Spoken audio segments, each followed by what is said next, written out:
so happy, my hair so nappy, had an afro. Hey guys, welcome back to the channel. Premier League is back, and for the second season in a row, Arsenal supporters look back on a campaign with regret. But also, I think we have a lot of pride, and I think we love the fact that our team are the only team right now that can compete with Manchester City.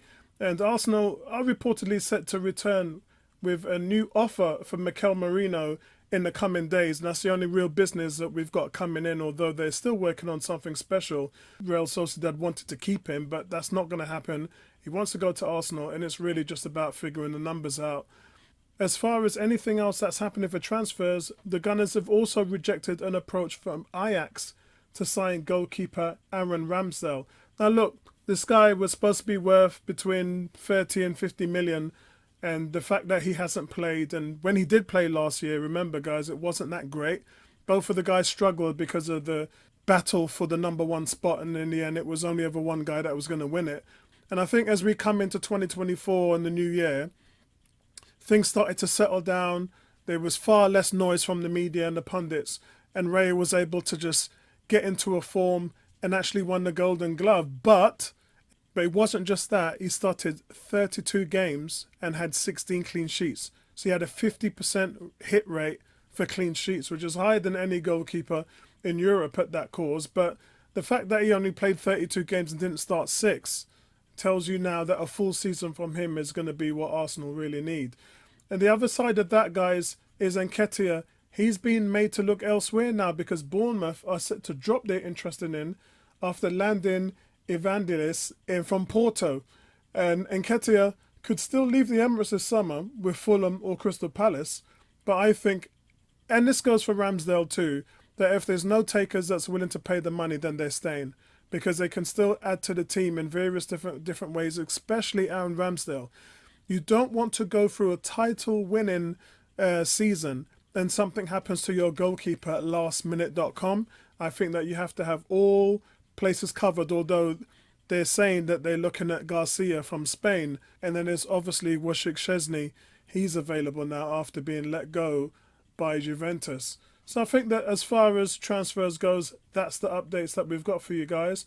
The next thing we talk about in regards to the Premier League before we get into the preview is the strict rule change to set pieces that is going to be introduced in the Premier League. Now, this could hurt Arsenal because officials will clamp down on players' attempt to impede opponents during free kicks and corners. Now, Arsenal benefited hugely from set pieces last season, scoring the most goals, excluding penalties, 22, and the most from corners, 16 goals from corners, guys. They also conceded the second fewest set pieces on goals, excluding penalty 6, last season. But here's the 7 changes that you need to be aware of. Now, there's less time added on. Of course, that's because the game just went too long. So what we're going to see now is the less injury time for added goals. And then we're going to see more subs that are going to be allowed to warm up on the touchline. Ball boys has got to be more active.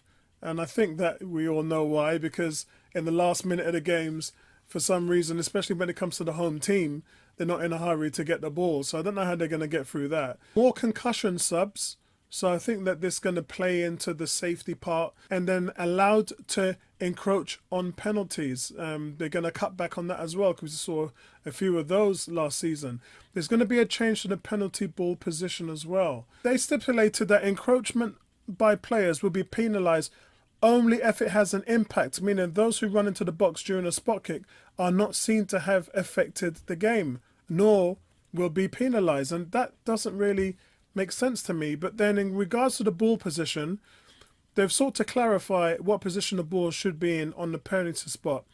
The new rules state part of the ball must touch the spot or overhang the centre of the penalty mark during the spot kick. So essentially, guys, it's going to be like taking a corner kick, where the ball doesn't have to be within the white triangle. It can be just outside of it as well. So look for guys to be put in, and I don't know really how they're going to get out of this, because the corner triangle stick is massively wide compared to just a little white spot you have on the penalty spot. So I don't think that, I think there's a lot about nothing, and I don't think much is going to actually come from that rule. There's also going to be fewer soft handball penalties. So the new rules will attempt to stop any penalties being given by soft handballs. Referees will be allowed to be more lenient on non-deliberate handballs, and yellow cards will no longer be automatically given, resulting in a penalty from a handball. So let me know what you guys think about those changes. Some interesting ones in there. But let's focus now on the actual game itself. Now, 2 seasons ago, we ran out of steam through a lack of squad towards the end of the 2022-23 season. And last season, it went down to the wire. And that's how close it was. Injuries and squad wasn't an issue. And we went toe-to-toe for City. And City ended up taking the title by 2 points. But it wasn't just that. Both teams had tied a plus 62 goal difference as well. That's how far Arsenal have come, guys. And they're the only ones that are reaching the mighty standards that City have set. They're the best defence in the league.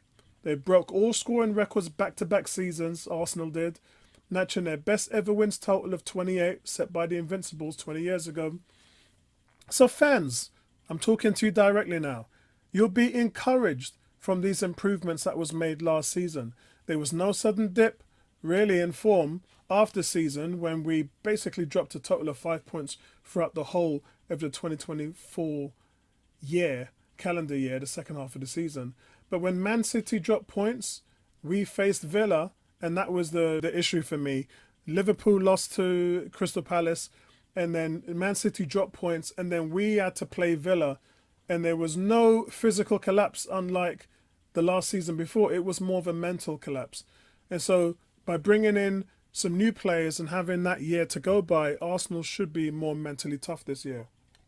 But Manchester City, they could be disrupted by uncertainties surrounding Pep Guardiola's future and the Tribune case, which is starting next month for the 115 charges. Plus, winning 4 titles in a row leaves little to hunt for, in my belief. Half of their starting 11 now is over 30 years old and have a ton of injuries to deal with over the last few seasons. That will only get worse for them.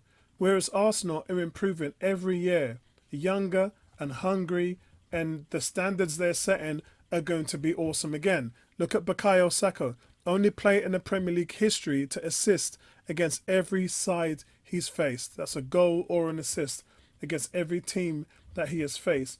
And then there's Kai Havertz, moved to the striker position after he was a don defensively, leading the team in duels and tackles and second in recovery behind Declan Rice. In the last 8 games of the season as a striker, he had 6 goals and 4 assists. He was averaging a goal or assist every 66 minutes. That's how clinical that he was. And for me, he starts as a striker regardless of what happens and who comes in and whether we buy a striker or not. Kai Havertz is my guy up front. So, yes, guys, as I said, Arsenal are improving. And Arteta's Arsenal are more dominating in this pre-season we've seen in the games. They're aggressive, they're direct, they're more direct than Guardiola's City. Ben Calafiori is a sturdy left-back who will improve the league's best defence. It's been 45 years, though, since the Gunners last failed to score in a competitive game against Wolves. Arsenal's longest streak against any single opponent. But the thing about Wolves is, it's the longest run having a clean sheet against a particular side. So they just cannot stop Arsenal from scoring. On top of that, Arsenal's style of dominating football, I think Wolves will struggle big time here. But that doesn't mean that they're a bad team. In fact, Wolves established themselves as a solid mid-table side last season and was knocking on the door at top 10 football. But their season ended poorly, which dropped them down to 14th spot. And my biggest issue is 2 seasons ago, they lost Jimenez, which was their top scorer. And this summer now, they've lost Neto, which is their best creator. So what exactly does that leave them with? And I think that that's where they will struggle. Hee-Chan is nice, guys. I like him. He's a threat from the midfield. But that won't be enough to avoid a 7th straight loss against Arsenal. Now, speaking of Wolves, Matt Doherty and new signing Pedro Lima will hopefully be kitted up for this game, as well as Mateus Cunha. He's suffering from a bit of a hamstring problem, but I think he'll be ready. And Mario Lamina, he'll be fine, as well as Jorgen Strand Larsen. But on the flip side of that, Daniel Podence and Leo Chiawon are still sidelined while their teenager, the star winger, Gonzalez, he suffered a devastating ACL injury while playing for Paraguay at the Olympics. Such a shame. And there's more bad news as well. Nelson Semedo's red card in the final game of last season's 2-0 loss to Liverpool means that he's banned for the first 3 games this season. Not good, is it, guys, for Wolves? The money is tight for them as well these days. And by the pressure on their existing squad and a small number of additions to fill the voids left by Max Kilman and Pedro Neto, they're really going to struggle. As for Arsenal, Yuri and Timber is hoping to be fit. David Raya, Ben White, Gabriel Magalhaes, William Saliba, Ricardo Calafiori, Martin Odegaard, Jorginho, Declan Rice, Bukayo Saka, Kai Havertz and Martinelli is possibly going to be the starting lineup. The only thing I would do there is swap out Martinelli for Trossard, because you can trust Trossard when it comes to goals. But apart from that, guys, I'm predicting a 3-0 win to Arsenal. And look, a fast start is vital to putting on pressure to the defending champions, Man City. The game's scheduled for 3 o'clock, guys. And as you know, it's not going to be televised. So I'll see you there with the live vlog. And Tony will be looking after you in the studio. And Gary will be giving you the live watch along. And I'll catch you in the next one. Peace out. We made it this far, so I can't complain. Let's take a trip down memory